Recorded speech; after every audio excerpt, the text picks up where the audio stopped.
Hello दोस्तों, स्वागत है आपका एक बार फिर से हमारे चैनल डाटा 24 में। तो आइए बढ़ते हैं आज की नई कहानी की ओर। दोस्तों, आज हम बात करेंगे एक भूतिया गांव की, जहां कई सारी प्रेतात्माओं का फेरा लगा रहता था। यह बात तब की है जब हमारे देश को आज़ाद हुए 7 साल बीत चुके थे। वैसे तो भूतों की कहानियों के किस्से बहुत सुनाए जाते हैं, मगर यह बात है पंजाब के एक गांव महापुरा की, जहां लोग रात होने के बाद घरों से निकलने की हिम्मत नहीं करते थे। वहां के लोगों का मानना था कि यहाँ पूरे गांव में रात को भूतों की फेरियां लगती हैं, और जो उस फेरी के सामने आ जाता है उसकी मृत्यु निश्चित है। इस प्रकार वहाँ रात 10 बजे बाद कोई भी घर से बाहर नहीं निकलता था। उन लोगों का कहना था कि कभी कभी हमें रात 10 बजे बाद ढोल नगाड़ों की धुन सुनाई देती है। उस गांव में एक और प्रथा थी कि किसी भी लड़की का विवाह और फेरे इस गांव में कोई नहीं दे सकता। अगर ऐसा कोई करता है तो उस लड़की के शरीर में प्रेत आत्माएं प्रवेश कर लेती हैं और पूरी जिंदगी उसको परेशान करती हैं। उन गांव वालों का कहना था कि वह सारी आत्माएं दिन में तो खंडर पड़े एक गढ़ में चली जाती हैं। अक्सर वह आत्माएं उसी गढ़ में रहा करती हैं।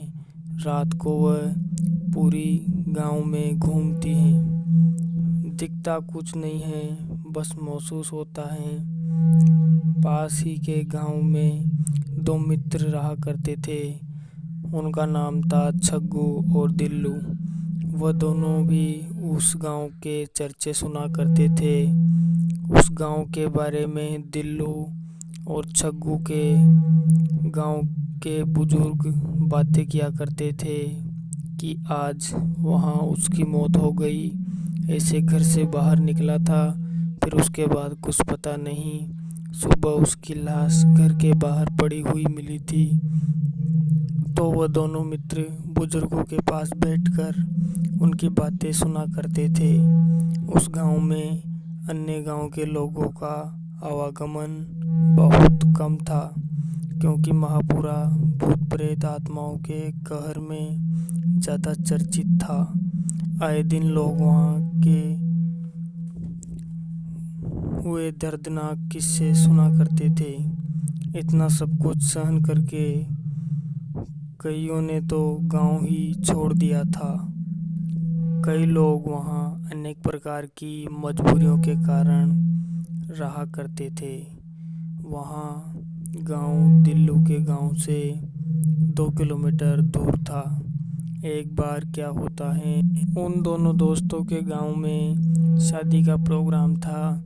वह दोनों शादी में घूम रहे थे कि छग्गू के मन में एक विचार आता है। वह अपने मित्र दिल्लू के साथ महापुरा जाने का प्लान बनाता है और दिल्लू से कहता है, यार दिल्लू, आज हम घूमते घूमते महापुरा में चलकर देखते हैं कि वहाँ सच में प्रेत आत्माएं रहती हैं या नहीं। हमारे गांव के बुजुर्ग बहुत ज़्यादा बातें करते हैं वहाँ के बारे में, और तू कई दिनों से कहता था कि भूत आत्माएं कुछ नहीं होती। तू कहे वहाँ मैं रात को किसी भी समय पर जा सकता हूँ। तो आज मैं कह रहा हूँ, महापुरा चलकर देखते हैं।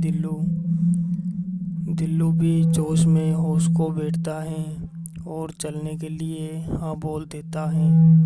दिल्लू और छग्गू उस गांव में पहुंच जाते हैं और उस गढ़ के आगे जाकर बैठ जाते हैं। तो वह वहां देखते हैं कि पूरे गढ़ में अंधेरा और सन्नाटा छाया हुआ था।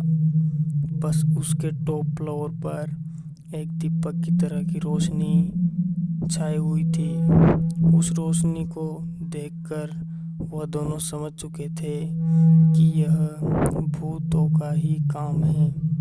थोड़ी देर वह पास में बैठे हुए लगातार उस फेरी का इंतजार करते रहे और दीपक की ओर देखते रहे कि इतने में ऊपर से कोई 2 आदमी नीचे कूदते हैं। वह ये सब देखकर बहुत ज़्यादा डर जाते हैं और भागने का प्रयास करते हैं, लेकिन वो दोनों भाग ही नहीं पाते। उनके पग और फिर वो दोनों चिल्लाने लगते हैं उन दोनों, लेकिन उनको वहाँ पे कोई भी नहीं सुन पाता और अगर सुने भी उन दोनों तब भी बाहर निकलकर उन्हें बचाने की वजह से किसी भी गांव वाले की गंवा दी हिम्मत नहीं थी। और इस प्रकार उन हैवानों का वो दोनों शिकार बन गए। वो दोनों हैवान उन दोनों को चीर चीर कर खा गए और उन्हें